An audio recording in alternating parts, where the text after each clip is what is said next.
Oh, okay. Alright, I'm trying my new phone to get back on YouTube. My bunch of cameras died. And laptop camera only works under certain circumstances for some reason. My flip cam sometimes only uploads under certain circumstances.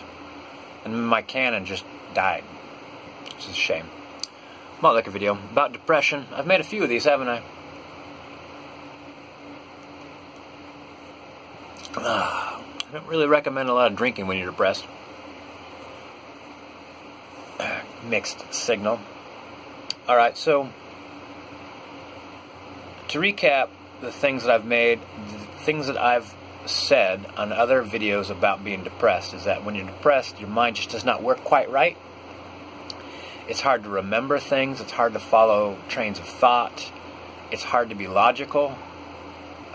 It's difficult to function. When I get really depressed, I switch over to writing down lists. I won't show you what's written on that list, but sometimes those lists are difficult. I start with like the basics of life. Like make sure there's food in the house. Make sure I eat. Go to bed early. I want to get 8 hours sleep, so I go to bed 10 hours early. Like, the more food I eat, the more sleep I get, the more I write down the things that I enjoy.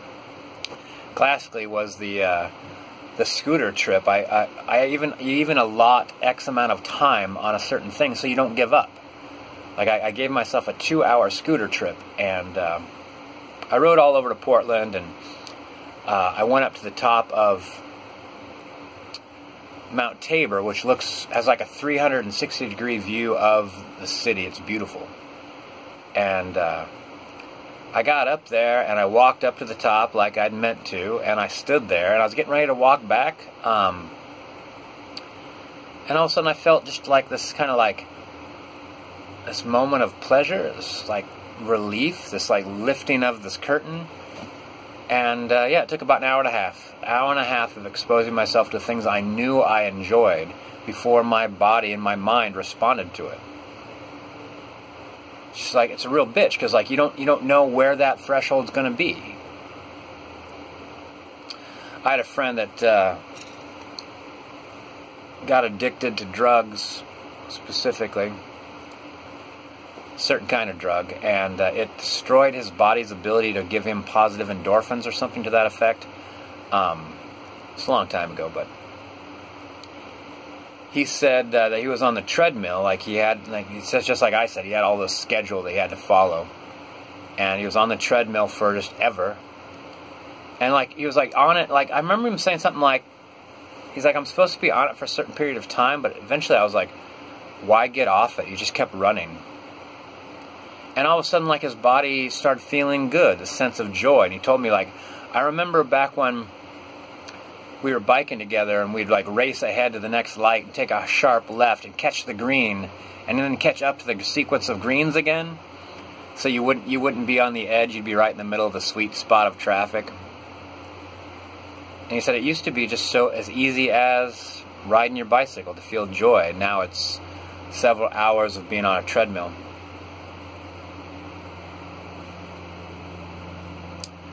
Watching a video, I just posted on my Facebook, video of a man with depression talking about his brain being a bad neighborhood and he doesn't want to live there alone. The thing is, though, you have to live there alone. The idea being like, well, the solution is, well, I'll just be around other people and I'll be a father and a husband and a friend and a bandmate and all these things he said. That's really good to help. Like going on that scooter ride was really good to help. But if you consider your head a bad neighborhood, then you need to start with the very room that you're in and reclaim it. And not reclaim it as a distraction, not reclaim it as a joy, not reclaim it as like a positive influence, but reclaim it as one place in your mind where you're calm.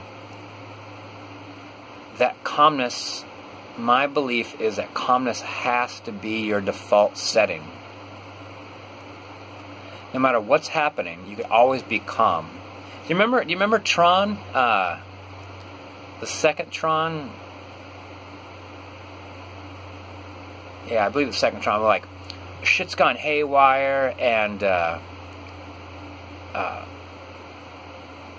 main character like leans down and says, "Wait, just be silent."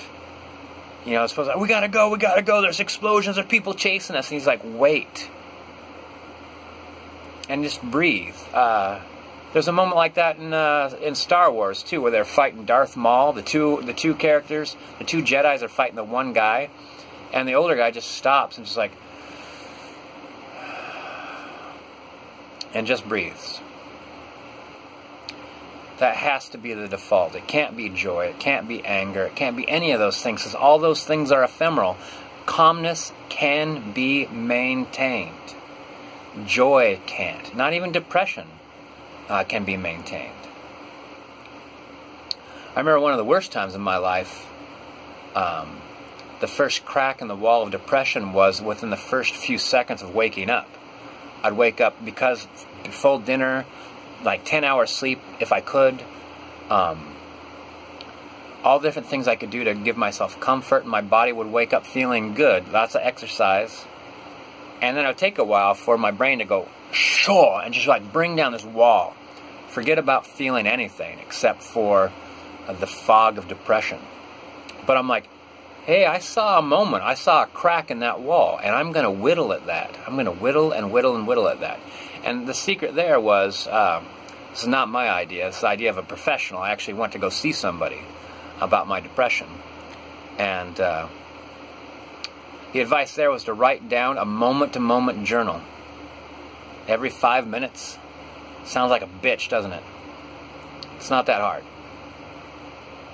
Just every it's like a ship's log, you know. Wind south by southeast, speed 6 knots. The people variously employed, weather mild. 5 minutes later, you're going to write something very goddamn similar. But I realized by writing down every 5 minutes or every 10 minutes that those little cracks in the wall appeared throughout the day. When the mail arrived, sometimes the mail would be fun. You look forward to the mail. You work on that. You start sending people mail. I actually sent this postcard to myself.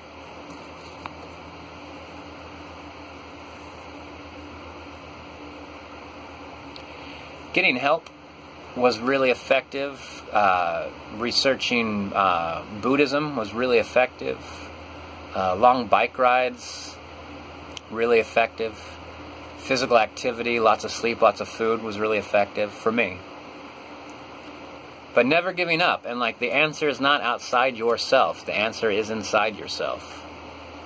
Thinking that other people are going to break you out of your depression, they could help. A professional could help. But it really comes down to a 5-minute by 5-minute battle. Might not ever be over, but like, no one said this was going to be easy.